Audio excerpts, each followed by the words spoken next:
These two men have never met, but their fates have already collided.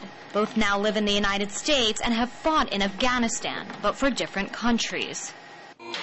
Vladimir Soskov was behind enemy lines fighting the Afghan insurgency as a young Soviet paratrooper in the early 1980s. After having been there, done that, he is skeptical about Barack Obama's plans to deploy more troops to the region. More troops, more troubles with the locals. More troubles with the locals will lead to more casualties. Who wants it? Nobody. Decades after Soskov left Afghanistan, Sergeant Mick Castor found himself in the very same mountains hunting down insurgents. He favors more troops, but doesn't think the war will come to an end anytime soon. If we're looking at the least amount of time, we're fooling ourselves. I don't think you can win it in a small amount of time. And that notion of winning begs this question.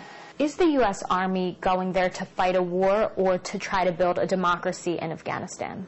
I can tell you what I would like to believe, and that we're just going there to fight the war.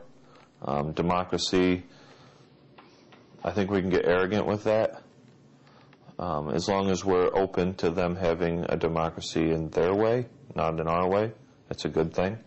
But the Afghan notion of democracy seems to differ from the United States, as cultural differences are plenty. One of the things they say is that little boys are for pleasure and women are for procreation. I mean, that's stuff you hear over there from the locals. It's sickening, but I mean, is that their culture? Is that okay then?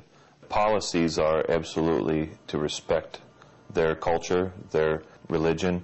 However, from the people that I've been with, I've seen people that do not respect what their norms are there.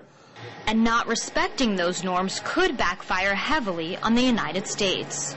If United States really do not change policy about Afghanistan at all and don't let local people rule their own country, maybe that would come up same thing like Soviet Union did.